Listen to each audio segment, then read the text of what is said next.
poder dar inicio a nuestro estudio de esta noche.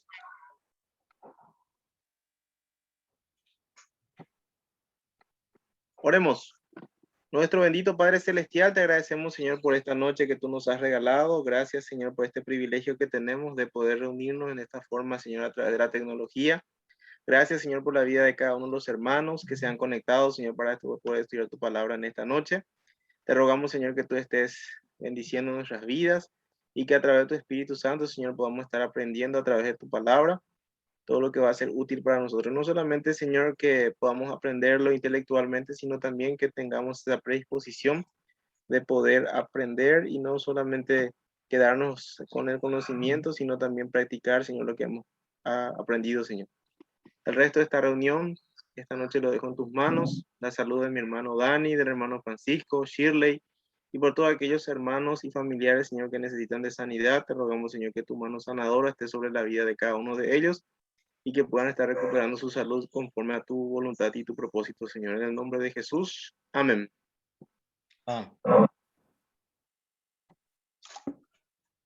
Muy bien. Hoy dijimos que íbamos a estudiar acerca de Behemoth y Leviatán. Yo sé que hay algunos que ya vieron este estudio, pero vamos a reforzar y vamos a ver algunos datos bien interesantes.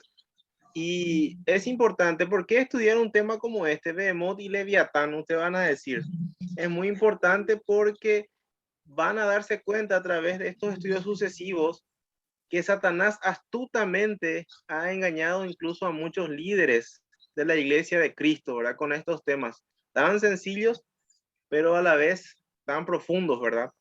Y les pregunto a ustedes, ¿dónde menciona en la Biblia al Behemoth, por ejemplo?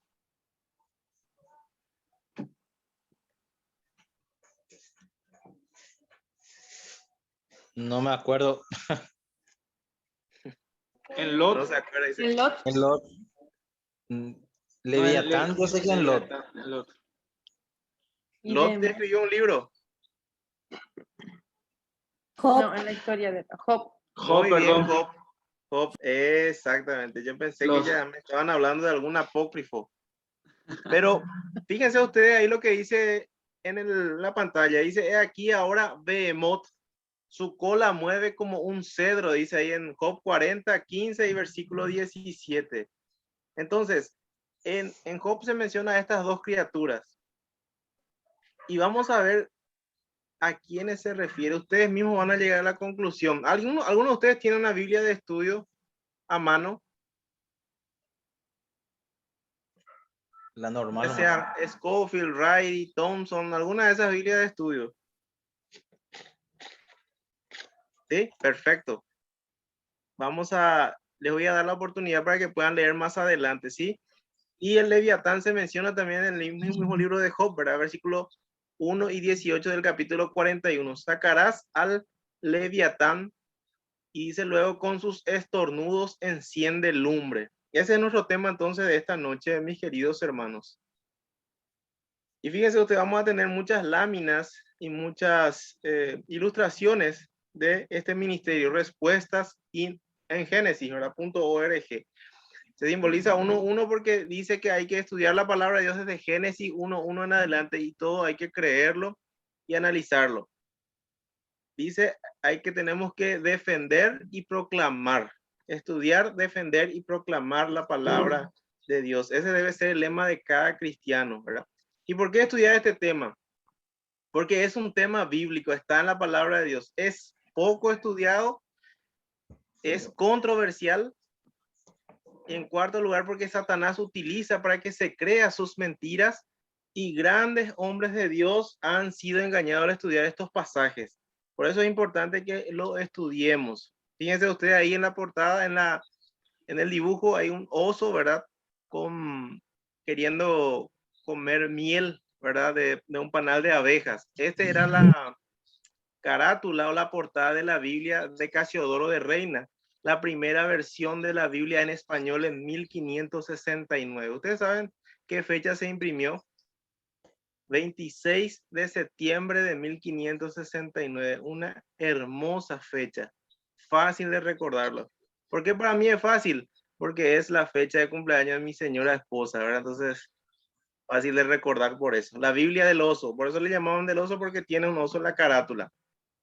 Y fíjense usted lo que dice por qué debemos estudiar este tema. Un estudio en una universidad de Sydney, en Australia, mostró que aproximadamente el 80% de los estudiantes de primer año en la institución creen en un Dios que existe. Pero el segundo año solo un 15% cree en Dios. ¿Se acuerdan ustedes? Hace unos días en el grupo les escribí por qué hay muchas personas que crecen dentro de familias cristianas, dentro de la iglesia, huelen a la iglesia, pero después cuando son adolescentes, jóvenes o adultos lo abandonan. Algo estamos haciendo mal. Y yo creo que tiene mucho que ver con lo que estábamos diciendo al principio.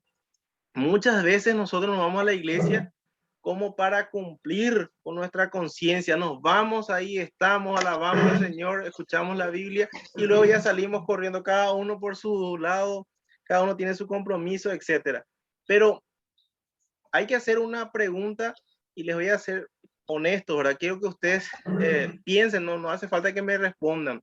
¿Estamos realmente cumpliendo con nuestro deber impuesto por el Señor a nosotros, ¿verdad? En cuanto a estudiar, deleitarnos en la palabra de Dios. Fíjense usted lo que dice el salmista del Salmo 63. Oh, cuánto amo yo tu ley, dice ahí en Salmo 119, perdón. Oh, cuánto amo yo tu ley, todo el día es ella mi meditación. Sean honestos consigo mismos. ¿Es el estudio de la palabra, la meditación de la palabra del Señor un deleite para nosotros? O como dice en el Salmo 63, Dios mío, eres tú. De madrugada te buscaré, mi alma tiene sed de ti. ¿Cuántos de ustedes se levantan de la madrugada a leer su Biblia?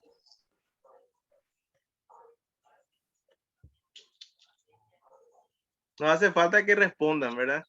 Pero quiero decir nomás con todas estas preguntas que podamos autoexaminarnos a nosotros mismos. Imagínense ustedes el nivel espiritual del salmista. Oh, cuánto amo yo tu ley, todo el día es ella mi meditación, de madrugada te buscaré, mi alma tiene sed de ti. Es una necesidad, una urgencia tener comunión con el Señor. A ese nivel espiritual tenemos que anhelar llegar, ¿verdad?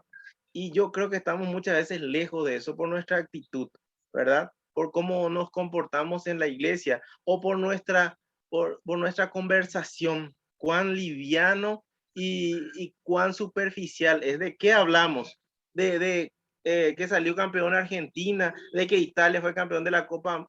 Eso no interesa en la parte espiritual, mis queridos hermanos. ¿Cuál debería ser nuestro tema de conversación? Hermano, ¿dónde está tu lectura?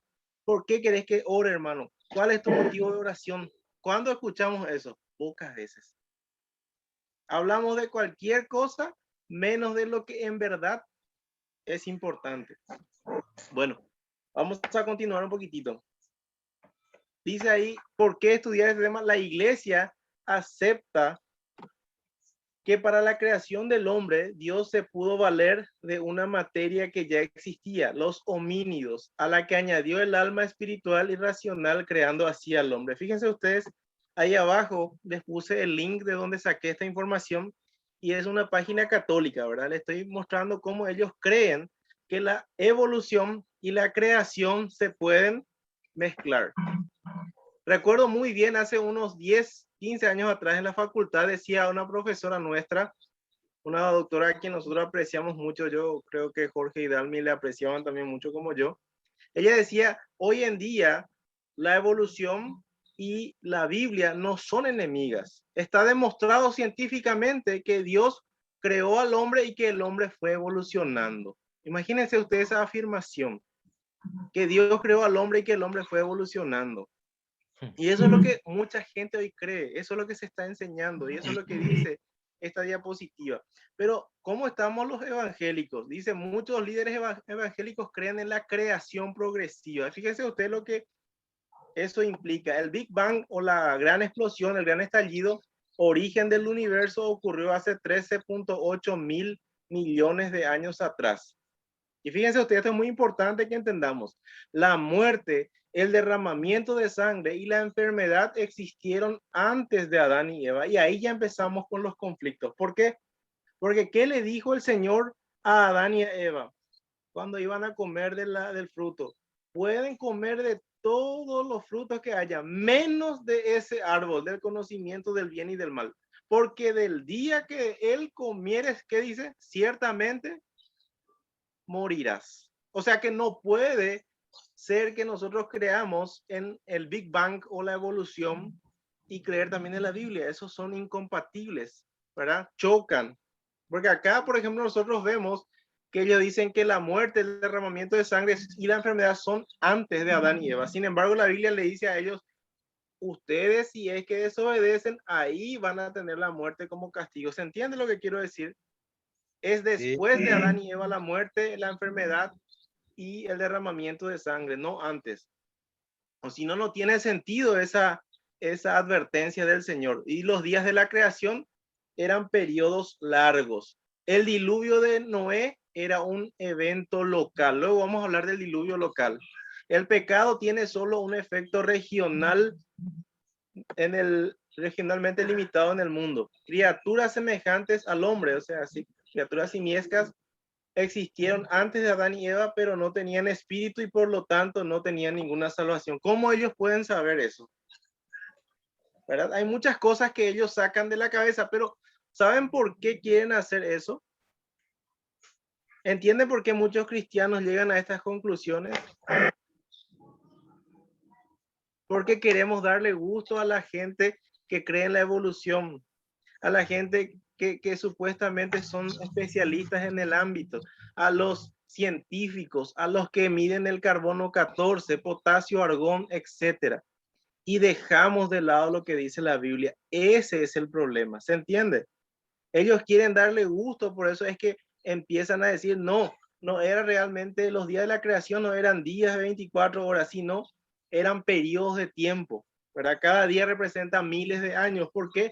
Porque el apóstol Pedro dice allá en 1 Pedro 3:8, 2 Pedro 3:8, perdón, porque un día para el Señor es 1000 años y 1000 años como un día, ¿se acuerdan? Entonces ellos dicen, no, los días de la creación son miles de años. Y vamos a ver todos esos puntos. Y fíjense usted, John Stott, un gran hombre de Dios, un reformador del siglo XX, lo que afirma. Parece perfectamente posible reconciliar la historicidad de Adán con al menos alguna evolutiva teísta. Muchos cristianos bíblicos de hecho lo hacen, creyendo que no son del todo incompatibles. Afirmar la historicidad de una pareja original que pecó por desobediencia es una cosa, pero otra muy diferente es negar toda la evolución y afirmar la creación especial y separada de todas las cosas, incluyendo criaturas subhumanas y el cuerpo de Adán.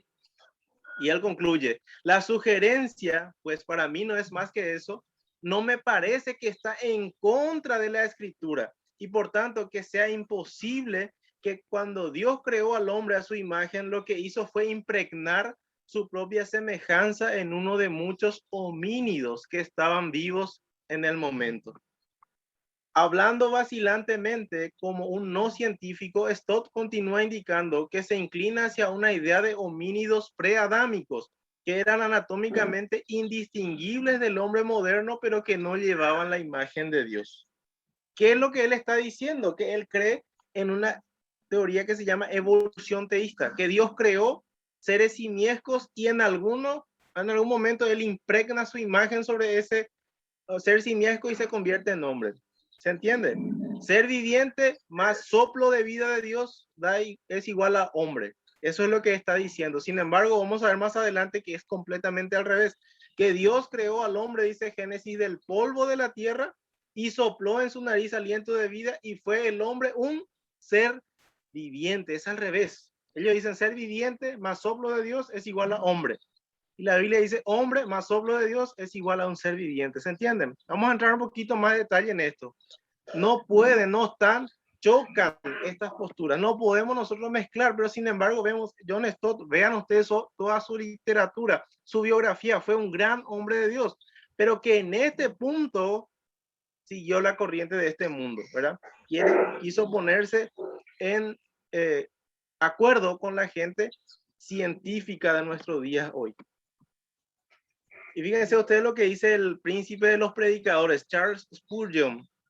¿Puede alguien decirme cuándo comenzó el principio? Hace años pensábamos que el comienzo de este mundo fue cuando Adán entró en él.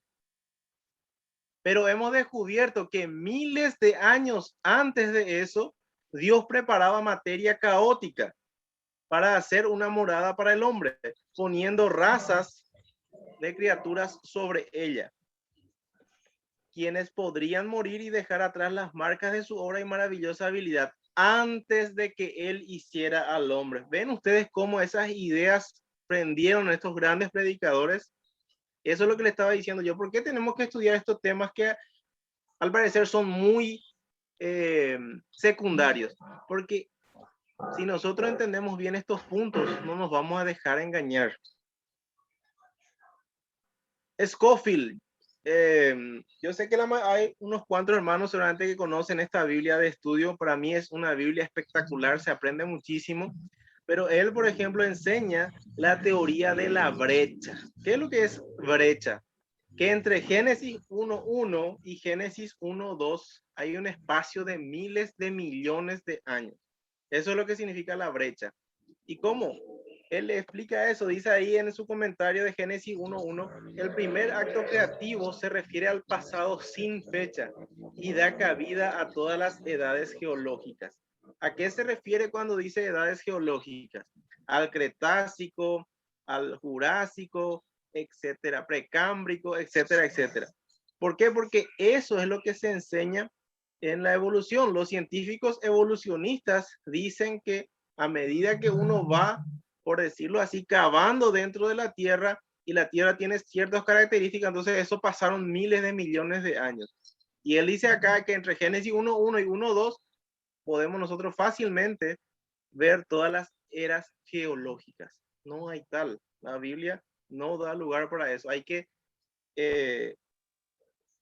por decirlo así, tener que ser un poco, tergiversar la Biblia como para poder meter estas teorías en la palabra de Dios. No hay tal. Seguimos. Este es un teólogo moderno que hizo un excelente libro de teología sistemática, Wayne Grudem, y él dice, aunque nuestras conclusiones son provisionales en este punto de nuestra comprensión, la escritura parece ser más fácil de entender al sugerir, pero no requerir una tierra joven, ¿verdad? Mientras que los hechos observables de la creación parecen estar cada vez más a favor de una tierra más antigua. Ustedes saben por lo que vimos en Daniel, ¿verdad? Y por los estudios de este hermano, ¿verdad? No olvidé su nombre, el que hizo el estudio cronológico de las genealogías. ¿Cuántos años tiene la tierra?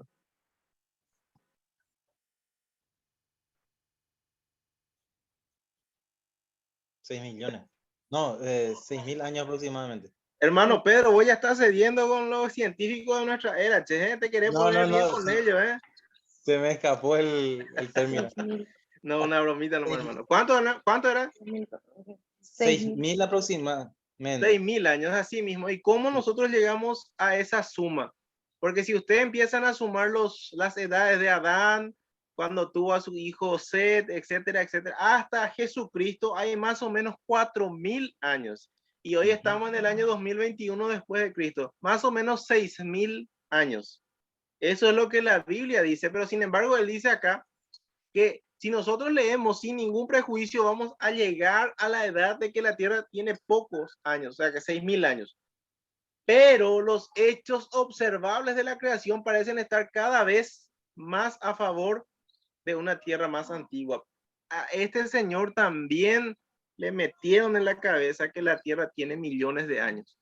Y por eso es que él tiene que agregar eso a la Biblia. ¿Se entiende lo que quiero decir? ¿Saben? Ahí está el problema cuando nosotros agregamos nuestro punto de vista a la Biblia. Al revés debe ser. Nosotros debemos sacar las enseñanzas de la palabra de Dios, no meter nuestra enseñanza en ella. ¿Se entiende? Ese es el problema. Fíjense ustedes cuántos hombres de Dios están siendo afectados, fueron afectados por estas teorías. Spurgeon, Hodge, Warfield, Scofield, Machen, Boyce, Archer, Francis Schaeffer, Billy Graham, J. Vernon McGee, John Stott, William Lane Craig, ¿verdad? Que es uno de los apologistas cristianos más famosos de estos últimos tiempos, Moreland, Copan, Heisler, Cole, Lennox, que escribió acerca del coronavirus también el año pasado, son eminentes teólogos cristianos, pero que creen en una evolución teísta porque quieren, por decirlo así, quedar bien con la gente que son evolucionistas y creen que la Tierra tiene millones de años. Turek, Hanegraaff, Zacarías, Dembski, Strobel, Lee Strobel, ¿verdad? Que escribió El caso de Cristo, el libro, buenísimo. Keatley, Collins, Keller, Sean McDowell, que es hijo de Josh McDowell, es que escribió Más que un carpintero. Metaxas, Wayne Bruden, que ahora recién le leímos, Erickson, John Piper, Guinness, Kaiser, Walt, Carson, Stanley, R.C. Sproul, Horton, Meyer, Packer, etcétera, entre muchos otros. Yo le puse algunos más de los más conocidos nomás. Son cristianos, claro que sí, no estoy diciendo yo que no son, no malinterpreten mis palabras, pero lo que quiero decir nomás es cuando nosotros empezamos a ceder en algunos puntos que no están en la palabra de Dios para agradar a otros, ahí está el problema. Cuando creemos que la Tierra tiene millones de años, eso no está en la Biblia. Quiero decirles que para que yo crea que la Tierra tiene millones de años, tengo que venir ya con historias ya, ¿cómo se dice eso? Preconcebidas. Tengo que estar con eso en la cabeza para poder creer, porque si uno lee la Biblia, sin ningún prejuicio va a llegar a la conclusión de que la Tierra tiene solo 6.000 años. Y ese es el problema. La evolución está muy bien impregnado en nuestros pensamientos. Según la evolución, ¿cómo empezó todo? Con nada, ¿sí? Y luego tiene la evolución, dice 3 capas, ¿verdad? La evolución cosmológica, hubo el Big Bang, y de esa explosión se empezaron a formar las estrellas, los planetas, etcétera, etcétera, las galaxias. Luego viene la evolución geológica, donde se separa la Tierra del agua, ¿verdad? Y la evolución biológica, que es la que más conocemos, ¿verdad? Que el hombre viene de seres simiescos. Pero la evolución va más hacia allá. Ellos dicen que toda la vida comenzó en el mar con una célula y de esa célula fue proliferando toda la vida. O sea que, en pocas palabras, ¿qué almorzaste hoy, hermano Pedro? Bori, bori. ¿Y después? ¿No comiste con una ensalada? Hoy sí llevé mi ensalada. ¿Ensalada de lechuga o repollo? ¿Qué comiste, hermano? Lechuga, tomate y cebolla. Ya. ¿Y tu bori tenía carne también? ¿O no? Sí, también. Te quiero decir nomás, hermano, que le comiste a todos tus seres antepasados, porque todos tenemos una raíz común, según la evolucionista. La lechuga era tu hermano, la vaca era tu hermano. Ustedes se ríen, pero eso es lo que creen, en serio le estoy diciendo, porque ellos dicen que la vida vino de una sola célula y de ahí, a partir de ahí evolucionó. Y hasta que llegó hoy a existir el hermano Pedro Clerici, ¿verdad? Bueno, si ustedes quieren ser al revés, quieren decirlo en orden inverso, la evolución biológica, la evolución geológica y la evolución cosmológica. ¿Cómo empezó todo según la evolución? Hace 14.000 millones de años, 13.8 mil millones de años. Y de ahí empezó a formarse las partículas, la galaxia, las estrellas, los planetas, etcétera, etcétera. Ahí sigue ahí la evolución, ¿verdad? Pero ¿cómo empezó todo? Eso quiero dejar bien en claro. ¿Con? Nada. Y en la Edad Media, muchos intentaron definir la nada. Uno de ellos, el hermano Jonathan Edwards, gran evangelista, dice que tomó una definición de un filósofo de su tiempo y definieron, ¿saben cómo? La nada. Algo con que las rocas sueñan. O sea, imagínate vos lo que una roca sueña. Eso es nada. Algo absurdo, ¿verdad? Bueno, luego hubo Big Bang. Y ahí ustedes tienen la teoría del huevo cósmico o nada. Luego hubo el Big Bang hace 13.8 mil millones de años.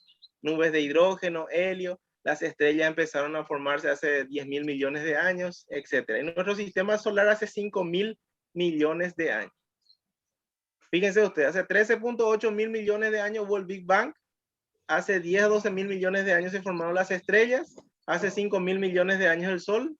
Hace 4.8 mil millones de años la Tierra, los océanos hace 3.8 mil millones de años, Y sin embargo, la Biblia dice totalmente algo diferente.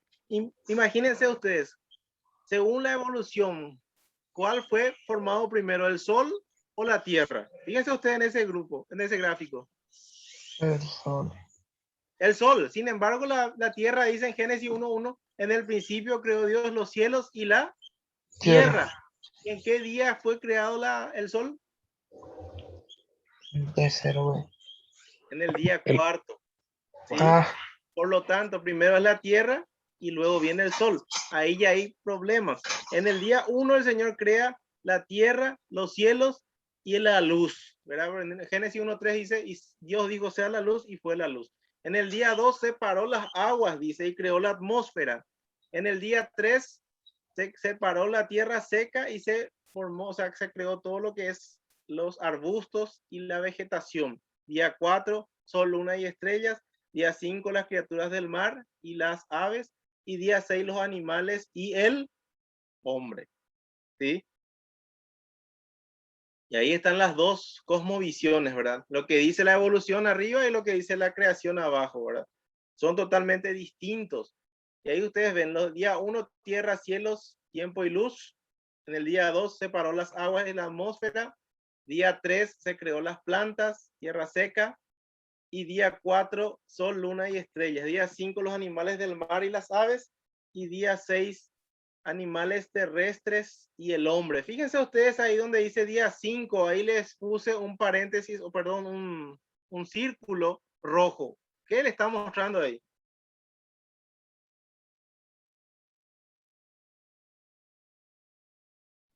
Dinosaurios. Al Behemoth. Un dinosaurio del mar. Muy bien. ¿Quién me puede decir su nombre? Behemoth. Behemoth. Está en el agua. En el agua, ¿eh? Ah, pero en el agua. Vamos a preguntarle a Elías. de hoy. Muy bien, ese es un plesiosaurio, ¿verdad? Y ahí en el día 6, fíjense usted ahí sobre Adán y Eva, ¿qué se les muestra? Un dinosaurio terrestre, ¿verdad? Es un tiranosaurio, ¿verdad? Y ahí ya hay un problema grande con la evolución porque ellos dicen que los dinosaurios vivieron antes que los hombres. Sin embargo, la palabra de Dios, si nosotros empezamos a quitar algunos principios, nos vamos a dar cuenta que fueron creados en el día 6. ¿Por qué? Porque el día 6 dice que Dios creó a los animales terrestres y el dinosaurio es un animal terrestre. Por lo tanto, fueron creados en el día 6. En Éxodo 20:11 dice la palabra de Dios, porque en 6 días hizo Jehová los cielos y la tierra, el mar y todas las cosas que en ellos hay, y reposó en el 7º día. Por tanto, Jehová bendijo el día de reposo y lo santificó. En 6 días de 24 horas, así como hoy. No hay ahí millones de años ni nada de eso. Las escrituras inspiradas por Dios dice en 2 Timoteo 3:16 y en Éxodo 20:11 se nos dice que en 6 días fueron creados los cielos y la tierra. Y no, hay un dato más interesante, estas escrituras fueron escritas por el dedo mismo de Dios. ¿Se acuerdan ustedes que esto el Señor le escribió a Moisés y luego él cuando vio que el pueblo se estaba perdiendo en la idolatría, él le dio tanta rabia que agarró esa ley y lo rompió? ¿Se acuerdan? Y fíjense ustedes este dato que les puse ahí. La palabra día se utiliza 2301 veces en el Antiguo Testamento. Y es en hebreo la palabra yom. Eso significa día. Se utiliza 2301 veces. ¿Por qué solo cuestionar en los días de la creación ahí donde dice en Génesis? Vamos a dar unos datos interesantes de la palabra día. Un día es igual a 1000 años, dicen muchos, porque ahí dice en 2 Pedro 3:8, más, oh amados, no ignoréis esto, que para con el Señor un día es como 1000 años. Pero el versículo no termina ahí, continúa. Y 1000 años como un día, y ahí ya tienen problema.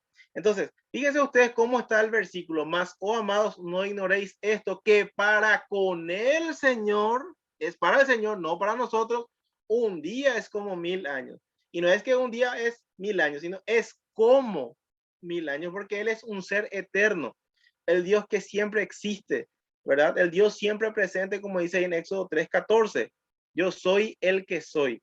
Por lo tanto, esta parte, ellos les gusta usar esta primera parte, nomás un día es como 1000 años, pero nunca dicen 1000 años como un día. Y fíjense ustedes que la palabra día tiene varios usos, varias acepciones en el español. En los días de mi padre tomaba 10 días conducir por los Estados Unidos durante el día. Tiene 3 significados diferentes aquí la palabra día.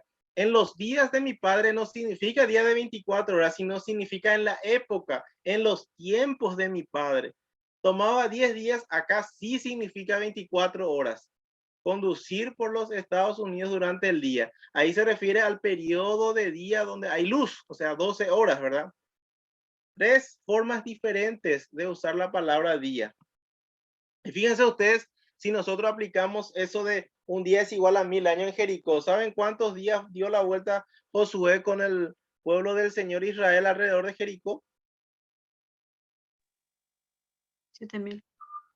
6 días, ¿verdad? Y en el 7º día dice que dieron 2 vueltas y ahí solamente al gritar cayeron los muros de Jericó. Imagínense ustedes si cada día eran 1000 años. ¿Cómo iba a estar Josué?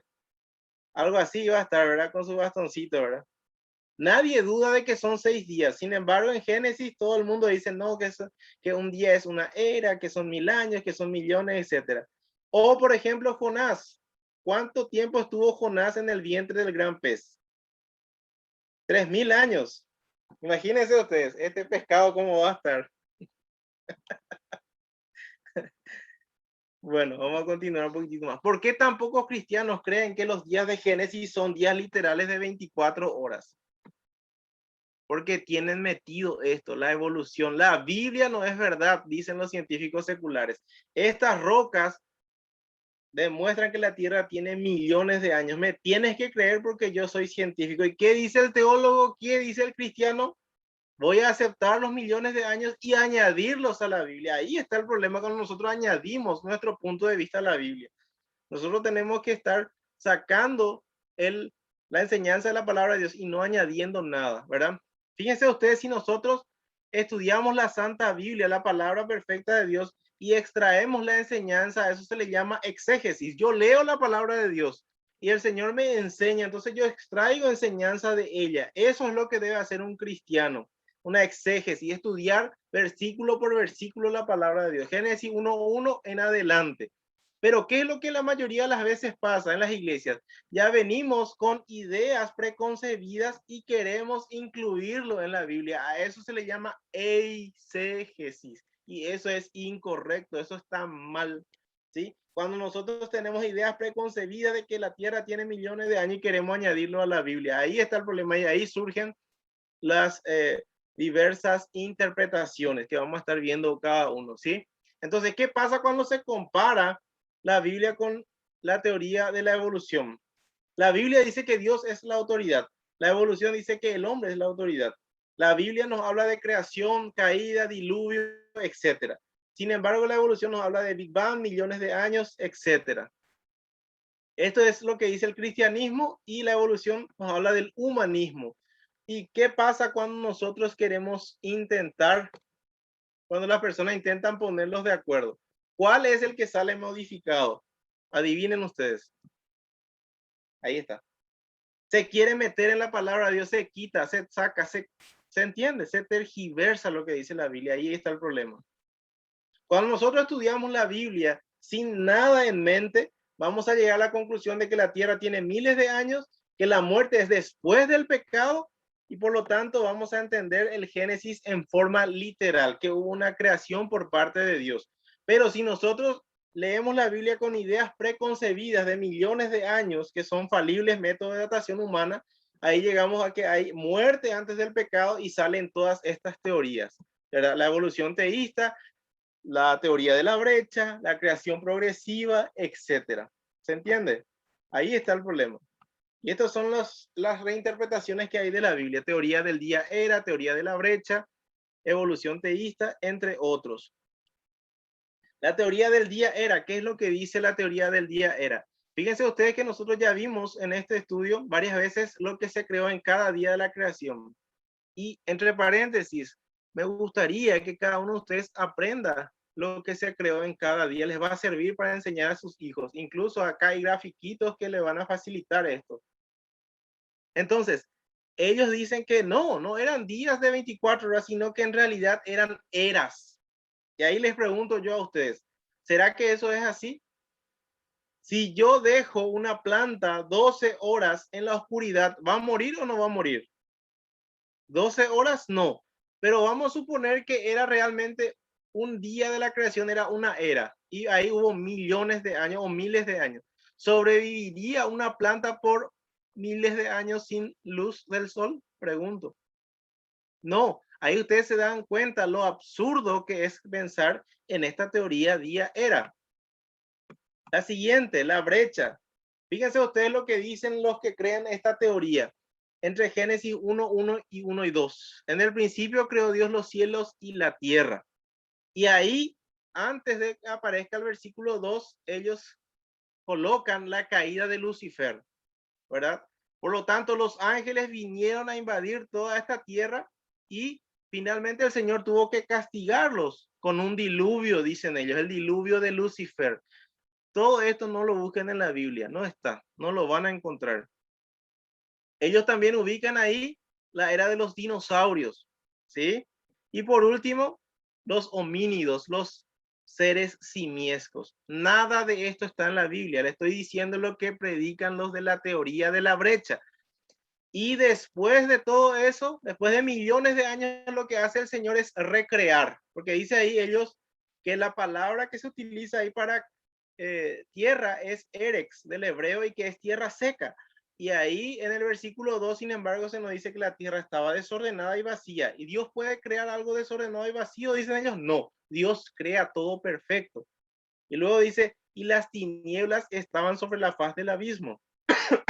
Y dicen ellos, ¿acaso Dios puede crear las tinieblas? Claro que no, Él es luz. Juan 8:12, Jesús decía, yo soy la luz del mundo. El que me sigue no andará en tinieblas, sino que heredará la luz de la vida. Y luego dice, y el Espíritu de Dios se movía sobre la faz de las aguas. ¿De dónde salieron esas aguas? Sí, en el versículo 1 nos habla de tierra seca, erex. Entonces, tuvo que pasar algo entre Génesis 1:1 y 1:2 para que cambiara la circunstancia de la tierra y el Señor hace una segunda creación o una recreación para que crea al hombre. ¿Se entiende? Nada de esto está en la Biblia. Quiero nomás que entiendan lo que ellos predican, porque después vamos a escuchar algunos mensajes para que ustedes mismos los evalúen, ¿sí? Y luego está la evolución teísta, que Dios creó seres homínidos y que luego les impregnó su imagen y creó al hombre de esa forma. Y fíjense ustedes lo que dice Marcos 10 acerca de lo que Jesús creía del universo. Marcos 10:6, porque Jesús era un creacionista de tierra joven, pero al principio de la creación, varón y hembra los hizo Dios. Entonces nosotros vemos en la Biblia que el hombre fue creado aproximadamente en el año 4000 antes de Cristo. Ahí está el principio, ¿sí? Cristo está 4000 años después. Y Adán y Eva en el día 6 de la creación, ahí tiene sentido lo que dice Jesucristo, que al principio Dios los creó varón y hembra. Dicho sea de paso, podemos usar estos textos para hablar sobre ideología de género, por ejemplo. Dios no creó a dos varones o a dos mujeres, o a un varón y varias mujeres, o una mujer o varios varones. No, Dios creó uno para una, ¿se entiende? Ahora, fíjense ustedes lo que dice la evolución, 14,000 millones de años desde el Big Bang. Y después de ese tiempo largo, se le creó a Adán y Eva. ¿Tiene sentido que el Señor diga al principio si es que nosotros creemos la evolución? Claro que no. No tiene ningún sentido. Jesús creía en una tierra joven. Así como nosotros leemos en Génesis, así como nosotros lo creemos hoy. Él no creía nada de la evolución. Esto es algo moderno. Y ahí está lo más triste, que muchos seguidores suyos, muchos grandes hombres de Dios, hoy creen en millones de años por causa de muchos científicos que creen la evolución. La Biblia dice que el hombre más el aliento de vida llegó a ser viviente. Esa palabra ser viviente es del hebreo nefesh chayah, ¿verdad? Que está en Génesis 1:20, 21, 24, etc.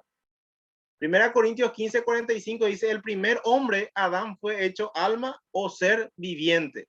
Sin embargo, la evolución teísta dice que el ser viviente más el aliento de vida llegó a ser hombre, totalmente lo contrario. Eso es un error, ¿sí? Y fíjense ustedes todas las reinterpretaciones que hay, la creación progresiva, día era que ya hablamos, evolución teísta, diluvio local, hipótesis del marco, teoría de la brecha. Algunos ya hablamos. Sigamos un poquito más. ¿Se imaginan, ustedes se imaginan un diluvio local? Algo así como, aquí por ejemplo vemos que, ¿qué es lo que tienen en factor común todas estas creencias, todas estas reinterpretaciones? Que creen en millones de años. Queremos agregar estos millones de años de la Biblia, entonces inventamos todas estas teorías. No son bíblicas ninguna de ellas. Son todas errores. Todos quieren enseñar, tanto teólogos, profesores de seminario, ministros, líderes cristianos, profesores de colegio, etcétera. Todos saben que un día en Génesis 1 significa un día ordinario, pero no se puede aceptar debido a que nosotros creemos en millones de años. Fíjense lo que dice este señor. Y ahí, acá van a entender por qué es importante esto, porque parece algo muy secundario. Pero si nosotros creemos la evolución, llegamos a la conclusión que dice este señor, lo más devastador que le hizo la biología al cristianismo fue el descubrimiento de la evolución biológica, ¿verdad? Que el hombre realmente evolucionó de seres simiescos. Ahora que sabemos que Adán y Eva nunca fueron personas reales, el mito central del cristianismo queda destruido. Si nunca hubo un Adán y Eva, nunca hubo pecado original. Si nunca hubo un pecado original, no hay necesidad de salvación. Si no hay necesidad de salvación, no hay necesidad de un Salvador. Y yo propongo que esto deja a un Jesús histórico o de cualquier otro pensar en el rango de desempleado. Yo creo que la evolución es absolutamente la sentencia de muerte del cristianismo. ¿Se dan cuenta ustedes cómo ellos hilan y al final lo que se hace es quitar toda la autoridad de la palabra de Dios? Eso es lo que quieren ellos con las teorías diferentes que están en contra de la palabra de Dios. Pero ¿dónde agregamos los millones de años en la Biblia? Fíjense ustedes lo que dice la Biblia, desde Adán hasta Cristo hay 4.000 años nomás, ¿verdad?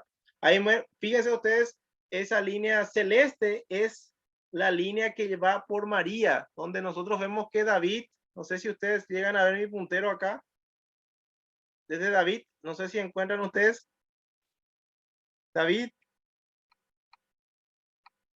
desde David para arriba, hacia el lado celeste, esta es la genealogía de Lucas capítulo 3, que nos lleva a María, ¿se entiende? Y el de abajo, el de color lila, que va, es el linaje real, es el que lleva a José, ¿verdad?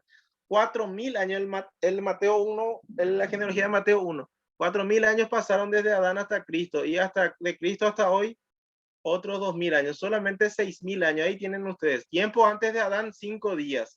Adán hasta Abraham, 2.000 años aproximadamente. Desde Abraham a Jesucristo, otros 2.000 años, y desde Jesús hasta hoy, otros 2.000 años. Solamente 6.000 años. Eso es lo que dice la palabra de Dios. ¿Dónde vamos a encajar los millones de años si es que queremos nosotros dar gusto a los evolucionistas? Y ahí están los días hipotéticos. Y ahí están el teoría del día era, la creación progresiva, la evolución teísta, la hipótesis del marco, etcétera. O entre los días literales, era la teoría día brecha, o la teoría de la brecha que ya hablamos, Génesis 1:1 y 1:2, o antes de Génesis 1. Fíjense ustedes el uso de la palabra día fuera de Génesis 1. La palabra día más un número, por ejemplo, día 1, día 2 o primer día, segundo día, se utiliza 410 veces en plural o en singular fuera de Génesis 1. Siempre significa un día ordinario de 24 horas. Si está la palabra tarde y la palabra mañana juntos sin la palabra de día, 38 veces ocurre cada uno, siempre significa día ordinario. La palabra tarde o mañana junto con la palabra día ocurre 23 veces cada uno y significa siempre un día ordinario. Y la palabra noche con día ocurre 52 veces y todas las veces significa día ordinario. Ahora, vamos a aplicar esto que nosotros estamos estudiando a Génesis 1. Fíjense ustedes, versículo 5. Y llamó Dios a la luz día. Se menciona ahí la palabra día. Y a las tinieblas llamó noche, se menciona la palabra noche, y fue la tarde y la mañana, se menciona tarde y mañana. un día. Se menciona nuevamente la palabra día y un número. Siempre significa en otro lado un día de 24 horas. Y fue la tarde y la mañana el día segundo. Y se repite eso. Es como si fuera que Dios deja adrede todas estas señales para que nosotros entendamos que es un día de 24 horas. Y sin embargo, igual se cree que hay millones. El Señor dice, bueno, les voy a aplicar, les voy a mostrar tantas veces, tan evidente que un día es 24 horas, pero igual hoy mucha gente no entiende esto. De ahí está el problema. Y dice esa caricatura, 6 días. Sí. ¿Está segura que son 6 días? Sí. ¿Está segura? Sí. Me pregunto por qué tardó tanto tiempo. Y es así, porque el Señor podía hacer eso en un chasquido de dedo, ¿verdad? Y ya todo iba a estar como hoy nosotros conocemos. Sin embargo, no fue así. El Señor quiso hacerlo en cada día, algo diferente. ¿Por qué? Porque nos dejó un ejemplo, ¿verdad? Para cómo tenía que ser el hombre, que tenía que ir a trabajar 6 días y descansar uno. Fíjense usted el diluvio local. ¿Tiene sentido para ustedes eso? Les pregunto. No tiene ningún sentido.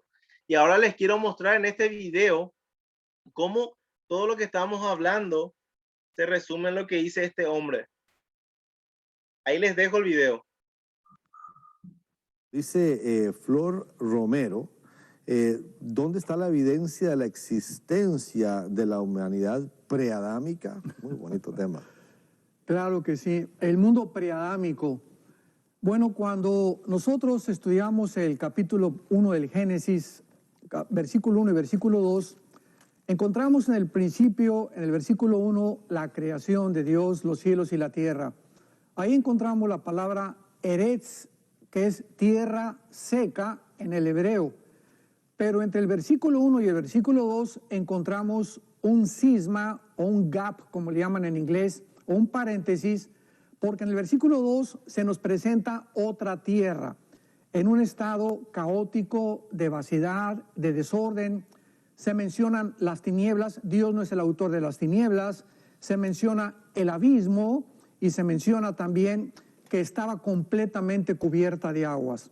Entonces, hay muchas preguntas que tenemos que hacernos. Número 1, las tinieblas no las creó Dios. Dios no creó el universo en tinieblas porque Dios es luz, dice 1 Juan capítulo 1. En segundo lugar, ¿cómo es que se cubrió toda la tierra en agua?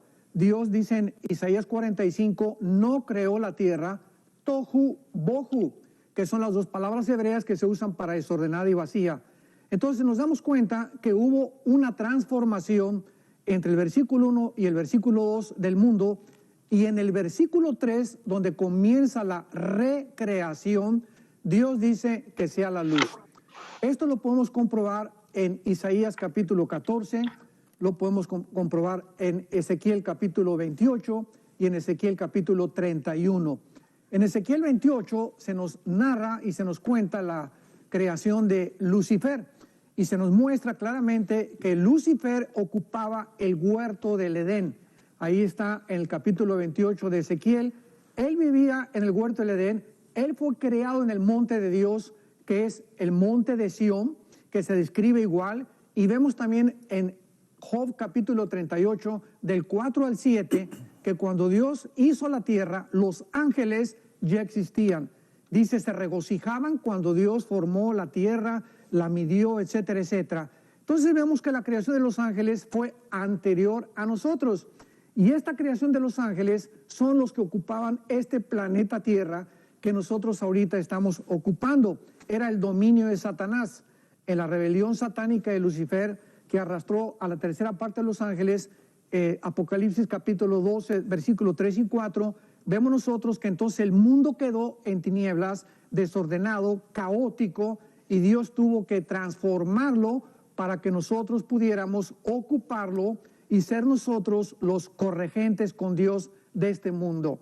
Entonces, antes de nosotros existían los ángeles, y ellos son los que se consideran como el mundo preadámico. No estamos hablando de hombres antes que nosotros, porque nosotros fuimos creados seres humanos diferentes a los ángeles. Los ángeles son criaturas que son servidores de Dios, que pueden tomar la forma humana, se pueden transformar, pueden cambiar la materia, pueden aparecerse como seres humanos, pero ellos son los que habitaban aquí el mundo antes que nosotros. Y a ese mundo perteneció también el mundo de los dinosaurios. Y ahora pues le damos gracias a Dios que dentro de la paleontología y de la arqueología han encontrado los paleontólogos y han encontrado los arqueólogos a través de los diferentes métodos que existen para hacer la medición de la antigüedad de la Tierra, como son la reactividad, el potasio argón y el carbono 14, que la Tierra no tiene menos de 9, 10 millones de años, porque hubo un grupo de personas anteriormente que se oponían a que la Tierra tenía que tener 6.000 años. No podía la Tierra ser vieja porque entonces apoyábamos la teoría de la evolución. Mira, aunque tuviera 500 años la Tierra, la teoría de la evolución es un absurdo. Y ahora con el descubrimiento de 1954 de la genética del ADN por los doctores Crick y doctor Watson y el doctor Rafael Collins, presidente del genoma humano, que demostró que es imposible que una persona con una especie, su ADN sea cambiado en otra especie, ya la teoría de la evolución es completamente insostenible por la biología, la física y la misma genética. Entonces, tenemos que entender claramente que mientras más nos vamos acercando a la consumación del plan de Dios, más luz vamos a tener como cristianos, más entendimiento, dice Daniel 12, los entendidos entenderán, y más vamos a comprender que lo que sabíamos o creíamos saber, no lo sabíamos realmente como lo debemos de saber. Muy bien, ¿qué les parece, mis queridos hermanos? Todo lo que estuvimos hablando, él lo resume ahí en ese video de 5 minutos, ¿verdad? Él realmente abraza todo lo que dicen los científicos seculares, ¿verdad? Y es impresionante la elocuencia que tiene. Ojalá nosotros tuviéramos un poquito de su elocuencia para poder defender las verdades de la palabra de Dios. Muy bien. ¿Qué tal están? ¿Están cansados ya? Porque ahora vamos a sumergirnos en nuestro tema. Esta es la parte de introducción nomás. ¿Cómo están ustedes? Hermano Pedro, Bien, bien. Jorge, Porque tomó café. parece que ya está durmiendo ya. Muy bien. ¿Dónde se menciona el behemoth en la Biblia? Ya vimos en Job.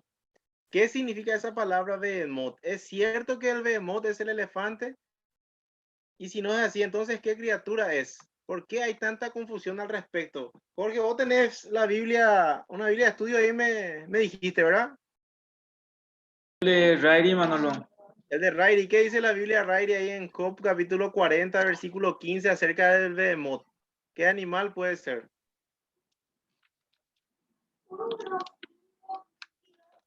Ya te Job leo. 40, 15. Sí. 40:15. Dice, El he aquí comentario. ahora behemoth, el cual hice como a ti, hierba come como buey. Dice ahí, Job es invitado a considerar el behemoth, generalmente catalogado como el hipopótamo. El Señor dice lo siguiente: puesto que yo hice tanto al behemoth como a ti, Job, y tú no puedes controlar a esa criatura, ¿cómo te atreves a usurpar mi lugar? Muy bien, gracias Jorge por el aporte. Fíjense ustedes que la Biblia de Estudio Rairi, que es buenísima, yo no digo que no sea buena, es espectacular, se aprende muchísimo, pero dice, por ejemplo, que el behemoth es un elefante o el hipopótamo.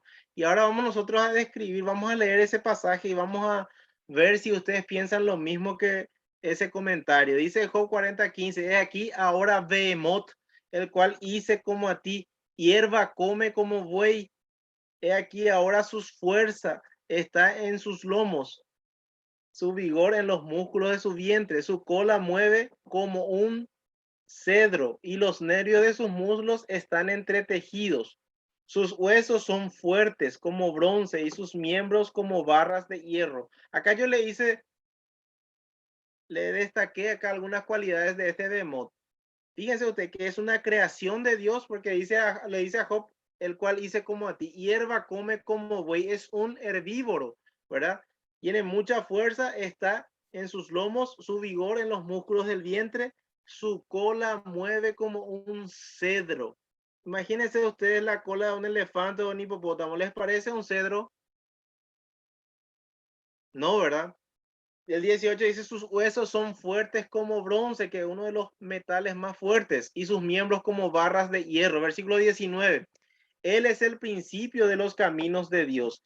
El que los hizo puede hacer que su espada a él se acerque. Ciertamente los montes producen hierba para él, y toda bestia del campo retosa allá. Se echará debajo de las sombras, en lo oculto de las cañas y de los lugares húmedos. Él es el principio de los caminos de Dios. Probablemente sea el animal terrestre más grande que Dios haya creado. Y ciertamente los montes producen hierba. Nuevamente se nos menciona que es herbívoro. 22. Los árboles sombríos lo cubren con su sombra. Los sauces del arroyo lo rodean. He aquí sale de madre el río, pero él no se inmuta. Tranquilo está, aunque todo un Jordán se estrelle contra su boca. ¿Lo tomará alguno cuando está vigilante y horadará su nariz? Fíjense usted, tranquilo esté, aunque todo un Jordán se estrelle contra su boca. Y vamos a ver este video otra vez. Julio dice que si los dinosaurios se mencionan en la Biblia. La palabra dinosaurio, que significa lagarto grande, dinosaurios, en el latín, comenzó a usarse a partir del año 1640-50 de nuestra era cristiana. No aparece en la Biblia porque esa palabra no fue usada hasta el año 1600 para poder definir a estas criaturas. Entonces, en la Biblia no menciona la palabra dinosaurio, simplemente aparece con la palabra tamim, con T de tío y M de mamá, tamim, como suena, M al final también. Y aparece en Génesis capítulo 1, cuando Dios crea los grandes monstruos marinos, aparece con la palabra de tamim. Entonces, todo aquello que es monstruoso, ¿verdad?, aparece como una creación de Dios. Claro, no podemos negar que hayan existido, porque la ciencia no es nuestra enemiga. Nosotros aceptamos muchas veces los descubrimientos de la ciencia que están aportando la veracidad de la Biblia. Entonces, el carbono 14, el potasio, argón, la radioactividad, que son de los 96 métodos científicos que usan para datar la edad de la Tierra, vemos claramente que está demostrado que los huesos que han encontrado de todos los dinosaurios en el Museo de Londres, Historia Natural, el Museo de Francia, en Argentina, etcétera, etcétera, son una realidad. No podemos negar esta realidad. Los dinosaurios existieron científicamente. La pregunta es, ¿en qué época existieron los dinosaurios? Y eso ya es muy controversial. Yo personalmente no creo que hayan existido en el tiempo en el que Dios creó al ser humano en la tierra, sino que pertenecieron al mundo preadámico, al mundo cuando los ángeles gobernaban este mundo, donde vino la rebelión en contra de Dios y donde los demonios eran criaturas con cuerpos que perdieron sus cuerpos y quedaron como espíritus vagando para poder atormentar a los seres humanos. Muy bien, nuevamente vemos que realmente él tiene muchas ideas evolutivas en la mente, ¿verdad? En el sentido de que cree millones de años, etcétera. Luego vamos a estar estudiando específicamente ese tema de los millones de años y cómo se llega a esa conclusión. Pero fíjense ustedes, el behemoth, dice el hebreo behemoth, probablemente intensivo de behema, que es bestia salvaje. Lo único que se hizo fue una transliteración, así mismo se transcribió al español. Se ha sugerido que el behemoth deriva del egipcio buey acuático, de aquí que lo del hipopótamo o elefante, pero es inseguro. Eso dice el diccionario bíblico adventista. En Job 40:15 la palabra está simplemente transliterada. Y en Isaías 36 se tradujo como bestias. Algunos ven en él, o sea, en el behemoth, un símbolo del poder creador de Dios, otros una representación de Satanás. Por lo general se cree, fíjense ustedes, les marqué esa palabra, se cree que en el poema de Job 40:15 al 24 se describe al hipopótamo. Nuestra Reina Valera traduce el término hebreo por bestias en otros pasajes como en Levítico 11, Salmo 73, etc. O también se traduce como dragón del hebreo tanín, que nos habló el hermano ahí, el mexicano, el hermano, se me fue el nombre, ¿verdad? Pero fíjense ustedes que ¿qué es lo que dice el diccionario bíblico en inglés? Les traduje ahí. En la definición dice tal vez un dinosaurio extinto, tal vez un diplodocus o un brachiosaurus, ¿verdad? O Significado exacto realmente es desconocido. Algunos se traducen como elefante o hipopótamo, pero de la descripción de Job 40, 15 al 24, esto es evidentemente absurdo. Como estábamos diciendo, ¿por qué hay tanto problema de aceptar que ahí está nombrando o está describiendo un dinosaurio? Porque tenemos esto en mente, ¿verdad? Muchas personas dicen que el hombre y el dinosaurio no pudieron vivir juntos en este mundo, por lo tanto los dinosaurios vivieron antes.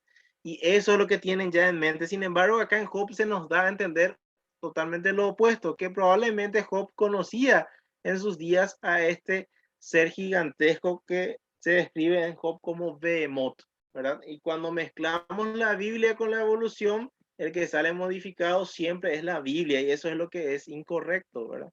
Y fíjense usted alguna descripción que hace Job 40. Su cola mueve como un cedro. Job 40, 17. Y fíjense ustedes, esta es la planta de cedro. Ahí al lado, hacia la izquierda, tienen ustedes un edificio, una casa, ¿verdad? Y fíjense ustedes que mínimo tiene este cedro alrededor de 15 metros, ¿verdad? Imagínense usted una cola como de cedro. Ahí está el elefante, el hipopótamo. Miren sus colas, ¿les parece un cedro? Claro que no.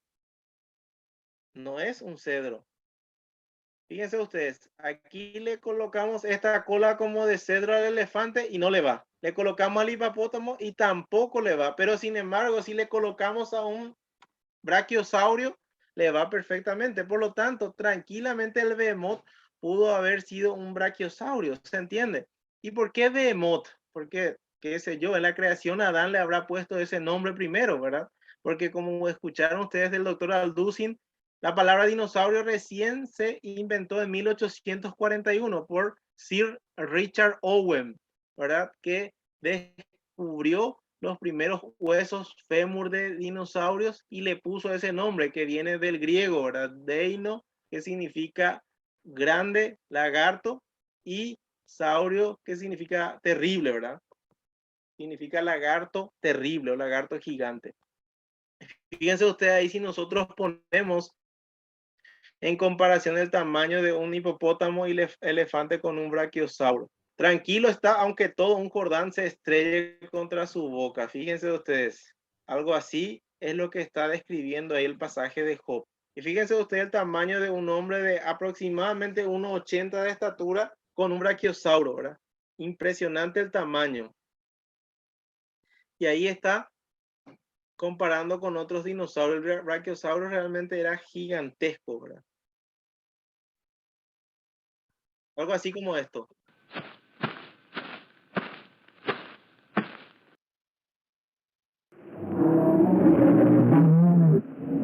¿Y qué pasaba, por ejemplo, si se llegaba a subir sobre la casa ajena?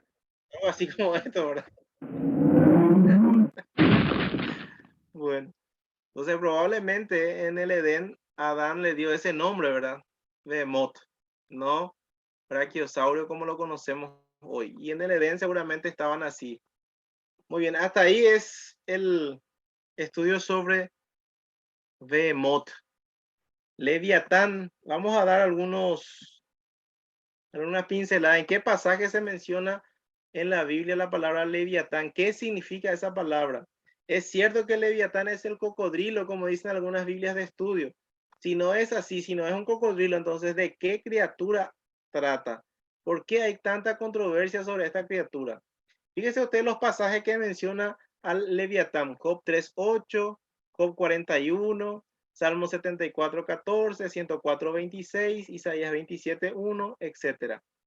Y ahí les voy a mostrar algunos puntos, ¿verdad? Ustedes pueden leerlo en su casa, todo el capítulo 41 de Job es bien interesante, pero les quiero mencionar, recalcar o enfatizar algunos aspectos. Fíjense ustedes lo que dice el versículo 1 y el versículo 2. ¿Sacarás tú al Leviatán con anzuelo o con cuerda que le eches en su lengua? ¿Pondrás tu soga en sus narices y horadarás con garfio su quijada? Porque aún a su sola vista, dice el versículo 9, se desmayarán. Nadie hay tan osado que lo despierte. Un animal que despertaba mucho miedo, ¿verdad? Versículo 14 dice, las hileras de sus dientes espantan. Y esta parte quiero que atiendan bien, mis queridos hermanos, porque acá le va a venir a su mente un animal en particular. Dice, versículo 18, con sus estornudos enciende lumbre, de su boca salen hachones de fuego, centellas de fuego proceden, de sus narices sale humo, como de una olla o caldero que hierve. Su aliento enciende los carbones y de su boca sale llama. Y delante de él se esparce el desaliento, dice el versículo 22. 25. De su grandeza tienen temor los fuertes. 26. Ni espada, ni lanza, ni dardo, ni coselete durará. 27. Estima como paja el hierro y el bronce como leño podrido. Saeta no le hace huir, las piedras de honda le son como paja.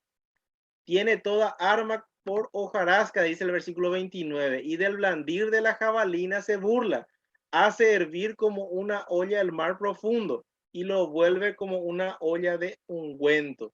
No hay sobre la tierra quien se le parezca. 33, animal hecho exento de temor, menosprecia toda cosa alta, es rey sobre todos los soberbios.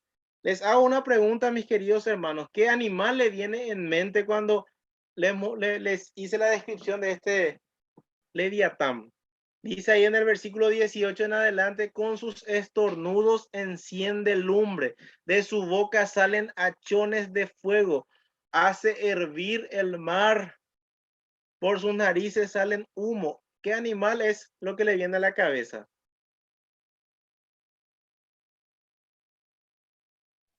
El dragón. Muy bien. Yo creo que está describiendo a un dragón, ¿verdad? Lo que dice la Biblia ahí, un dragón.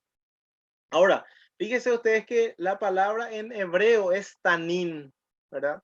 Cuando dice en hebreo tanín es lo que se traduce en nuestra Biblia como dragón. Y les pregunto a ustedes, ¿alguna vez vieron ustedes un fósil de un dragón?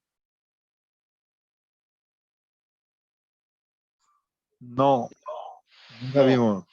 No, siempre es un dinosaurio, un tiranosaurio, etcétera, pero nunca vimos un fósil de dragón. ¿Saben lo más probable que haya ocurrido, mis queridos hermanos? Que anteriormente a los dinosaurios se les llamaba así, dragón. ¿Se entiende? Por lo tanto, esas leyendas de dragones que nosotros escuchamos hoy día, ¿verdad? Por ejemplo, la bandera de Gales. Ustedes vean en internet, busquen ustedes un dragón ahí en la bandera. O sea, está bien metido en las tradiciones y cultura de los hombres. ¿Por qué? Porque probablemente esta palabra dragón es la que se utilizaba para referirse a los dinosaurios. La palabra dinosaurio es bastante nueva si nosotros empezamos a estudiar realmente. Y fíjense ustedes dónde aparece esta palabra. Dice ahí en Isaías 27:1, en aquel día Jehová castigará con su espada dura, grande y fuerte al Leviatán, serpiente veloz, y al Leviatán, serpiente tortuosa, y matará al hombre en el mar. Probablemente se refiere a algo así como esto. Fíjense usted, hay un tiburón y un cesio, ¿verdad? Cómo le está comiendo ahí al tiburón. Interesante, ¿verdad? Salmo 74:13. Dividiste el mar con tu poder, dice. Quebrantaste, cabezas de monstruos en las aguas, dice la versión de Reina Valera. Pero esta versión, Torres Amat, por ejemplo, en 1825, tradujo en forma diferente. Tú diste con tu poder solidez a las aguas del Mar Rojo. Tú quebrantaste las cabezas de los dragones en medio de las aguas. Totalmente correcta porque es del hebreo tanín. Algo así como esto. Fíjense ustedes el dragón que está en el mar. O también otras veces la Biblia habla de serpiente que vuela, ¿verdad? Como en Isaías 36, profecía sobre las bestias del Nehueb, por tierra de tribulación y de angustia, de donde salen la leona, el león, la víbora y la serpiente que vuela. Llevan sobre lomos de asno sus riquezas y sus tesoros sobre jorobas de camello a un pueblo que no le será de provecho. Fíjense ustedes, ¿qué le viene a la mente cuando escuchan serpiente que vuela? ¿Cuál es un animal que puede parecerse a una serpiente y que vuela? Algo así como esto no le viene en mente.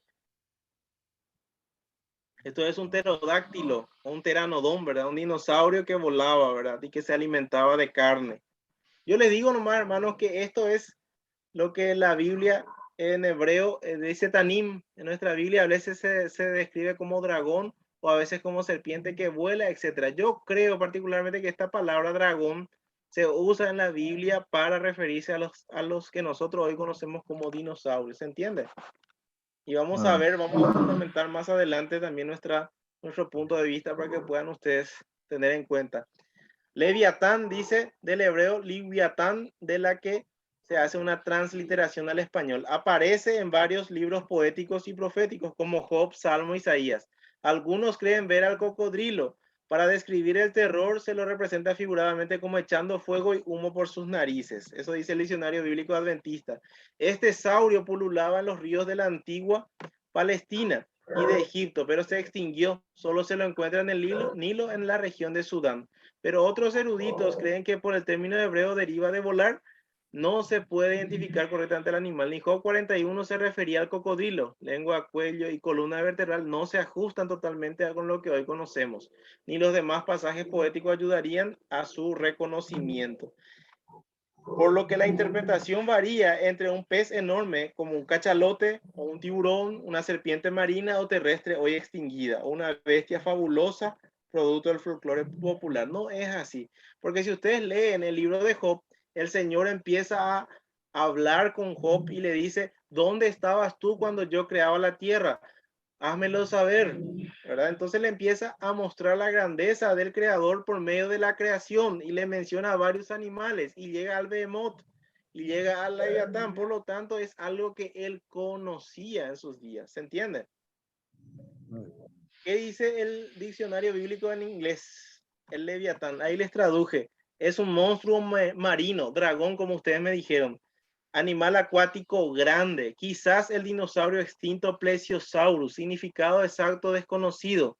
Algunos piensan que esto es un cocodrilo, pero de la descripción de Job 41, esto es evidentemente absurdo, ¿verdad? Ahora, lo que muchos dicen, por ejemplo, es cómo va a haber un animal que tire fuego por la boca, ¿verdad? ¿Cómo eso puede ser? ¿Acaso no le va a dañar en las vías digestivas su fuego? Dicen muchos. Pero ahí les puse yo algunos ejemplos como hoy nosotros tenemos y que difícilmente lo podríamos entender si no lo viéramos con nuestros propios ojos. Por ejemplo, la luciérnaga. ¿Cómo es que se puede prender su cola y no le hace ningún daño? ¿Se entiende? O por ejemplo, la anguila eléctrica. Esta anguila eléctrica es lo que nosotros conocemos como un busú. ¿Y qué propiedad tiene? Dice que cuando tiene una presa cerca, emite una onda eléctrica, que lo que hace es inmovilizar. El primer tiro le inmoviliza a su presa y el segundo lo mata. Por lo tanto, se paraliza y él lo puede comer tranquilamente. ¿Cómo hace eso? ¿Cómo es que esas ondas eléctricas no le hacen nada? ¿Verdad? Impresionante es la creación de nuestro Dios. Las medusas, cómo producen, por ejemplo, luz. Tienen tanto veneno también que pueden matar, incluso hay algunas especies de medusas que pueden matar al hombre, ¿verdad? Entonces, si no lo viéramos, si no lo tuviéramos, hoy no lo creeríamos. Por lo tanto, es perfectamente compatible que haya existido el animal que dice ahí en Job capítulo 41. O, por ejemplo, el escarabajo bombardero. Fíjense ustedes, este escarabajo, cuando se siente en peligro por algún depredador, emite gases que lo que hacen literalmente es una explosión, ¿verdad? Fíjense ustedes lo que pasa con este sapo.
escarabajo bombardero no le hace mal dentro de su cuerpo esos gases que luego emite cuando se siente con miedo. Fíjense ustedes que en una parte tiene la hidroquinona y en otro órgano el peróxido de hidrógeno o agua oxigenada. Y eso cuando él se siente en peligro, nomás se juntan y ocurre la explosión ahí en la colita, ¿se entiende? Entonces, tranquilamente él está, no le hace ningún daño a esos gases, pero cuando él se siente en peligro, se unen estos gases y ocurre la explosión, que lo que hace es darle muchas náuseas, le hace sentir mal a su depredador para que lo pueda escupir. Y la gran mayoría vuelve luego a vivir después de semejante experiencia, ¿verdad? Ya con toda y saliva de sapo, ahí vimos que él seguía vivo. Y lo que dice la evolución, ¿verdad? El terror de los mares. En la época jurásica, impresionantes monstruos prehistóricos habitaron los océanos, pero nada comparado con Liopleurodon, etc. Fíjense ustedes cómo nos meten eso de que antes de que los hombres existiéramos ya estaban los dinosaurios. Eso no es así. Eso es mentira. Quítense, borren eso, laven su cabeza de todo eso. Eso es mentira. Nos metieron, no hay evidencia de eso, ¿verdad? O el plesiosauro que dominaba hace millones de años en el Cretácico. No, no es cierto eso. Pero ahí está algo bien interesante. La palabra dinosaurio no está en la Biblia. Fíjense ustedes que la palabra dinosaurio se inventó en 1841. La Reina Valera se tradujo en 1569, ¿verdad? El 26 de septiembre de 1569. La Biblia del oso. Así como no está la palabra Facebook, no está la palabra computadora, no está la palabra tablet, tampoco está la palabra dinosaurio. ¿Y es porque la Biblia tiene error? No, porque simplemente esas palabras son contextuales, son modernas, y así también la palabra dinosaurio se inventó en 1841, por lo tanto 272 años después de que se hizo la versión de Casiodoro de Reina, recién se inventó esa palabra por el señor Ricardo Owen en 1841, que fue un biólogo paleontólogo cristiano, ¿verdad? Anatomista comparativo inglés, fue el introductor en Inglaterra de la anatomía trascendental desarrollada en Francia y Alemania. En 1804 a 1892 vivió. Deriva del griego deino, que significa terrible, y sauros, lagarto, lagarto terrible. Y ahí está todo lo que nos dice la evolución. Hace millones de años, cuando mucha de la tierra era tibia y pantanosa, reptiles de aspecto raro llamados dinosaurios merodeaban en la tierra. Hace millones de años, siempre nos cuentan eso. Y no es cierto, ¿verdad? Todos estos vivieron hace millones de años según la evolución. Conclusión, los dinosaurios realmente son lagartos misioneros. ¿Por qué no están hoy? Por culpa del pecado del hombre. Pero si les interesa este tema de los dinosaurios, ahí tienen algunas páginas que pueden conocer. Answering Genesis, creacionistas, etc. Y hay algunos videos que les recomiendo yo y algunos libros. El libro La Respuesta, este es buenísimo, que habla de todo eso que estamos hablando. Teoría de la brecha, la esposa de Caín, diluvio global, dinosaurio. Voy a pasarles en el grupo, por lo menos para que lo tengan en PDF, ¿sí? Buenísimos son estos libros. Y este es el tema del próximo mensaje. ¿Existen dinosaurios en la actualidad? ¿Cómo podemos estudiar los dinosaurios con la Biblia, ¿verdad? Desde el punto de vista bíblico. ¿Cómo nosotros podemos estudiarlo un poquito más? Hoy dimos un pantallazo. Vamos a estudiarlo con más detalle la próxima semana. ¿Qué les parece? Está muy bien. Sí, Muy bien. Hasta acá, mis queridos hermanos. Muchísimas gracias por su atención. No sé si tienen alguna pregunta, duda, queja, sugerencia, crítica, comentario, algo que quieran decir. Hablen ahora o callen para siempre.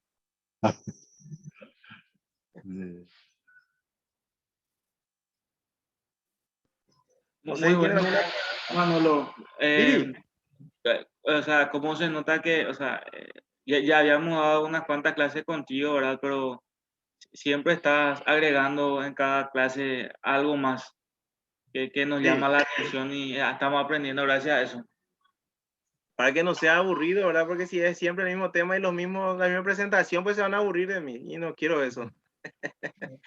La idea es que nosotros podamos aprender eso y que veamos la utilidad, ¿verdad? Por ejemplo, los dinosaurios son utilizados frecuentemente por los evolucionistas para decirnos que hay millones de años que existieron antes del hombre, etc. Y los niños son los que absorben más esa carnada.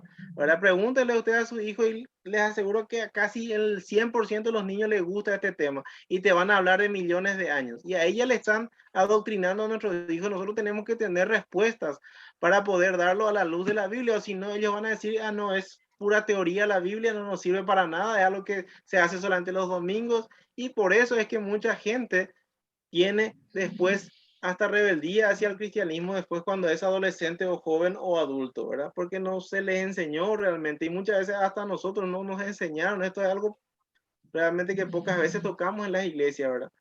Y es importante porque es nuestra base, Génesis, ¿verdad? Lo que se está tocando, ¿se entiende? Sí. ¿Alguna pregunta? ¿Alguna duda? Manolo, Sí, Catalo. Manolo, cuando en Apocalipsis 12, por ejemplo, versículo 9, habla y dice que el dragón, la serpiente antigua, fue echado al lago de fuego, es una referencia exclusivamente a, yo creo que es a Satanás. Así ¿verdad? mismo, sí. Ah, Porque realmente yo creo que todo el mundo manejaba, ¿verdad? En la antigüedad el término de dragón, ¿verdad? En el sentido de que era un animal grande, monstruoso, terrible, ¿verdad? Y en ese sentido, ¿verdad? Satanás encaja con la descripción de un dragón, ¿verdad? Por lo tanto, el escritor, ¿verdad? La palabra inspirado por el Espíritu Santo le compara a Satanás con el dragón, ¿verdad? Pero sí, sí, así mismo como vos decís. porque también el versículo 3, capítulo 12 de Apocalipsis dice que un dragón de 7 cabezas subía del mar, ¿verdad? Y es una referencia, claro, a Satanás. Así mismo. Estuvimos estudiando en el Apocalipsis. Así mismo, Sí. Catalino, 100%. Ujú. Pero siempre el dragón, la Biblia lo relaciona con el mar, ¿verdad? Como estábamos viendo ahí en Job 41, ¿verdad? Probablemente existía ahí uno de esos animales gigantes, ¿verdad? Que emitía fuego literalmente, no me queda ninguna duda, porque el mundo antes del diluvio era totalmente diferente a lo que nosotros conocemos hoy. Vamos a tratar también una de estas lecciones para que ustedes vean toda la diferencia entre el mundo antes y después del diluvio. Bien interesante. Sí. Muy bien. ¿Alguna pregunta más, hermanos?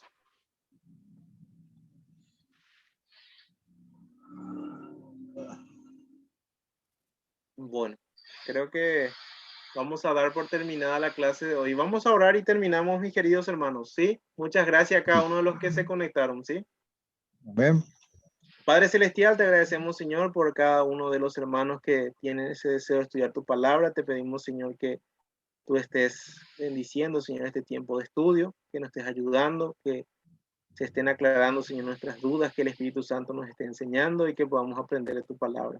Te pedimos perdón por todo y cada uno de nuestros pecados y queremos, Señor, dejar este resto de noche en tus manos para que podamos, Señor, descansar bajo tu protección y tu guía, Señor, como siempre lo hacemos. En el nombre de Cristo Jesús, oramos agradecidos. Amén. Amén, Muchísimas Señor. gracias, mis queridos hermanos. Muchas bendiciones. Amén. Gracias. Gracias a vos. Esperamos el próximo estudio. Amén. Gracias, Catalino. El Vale. material también, Manolo. Dale.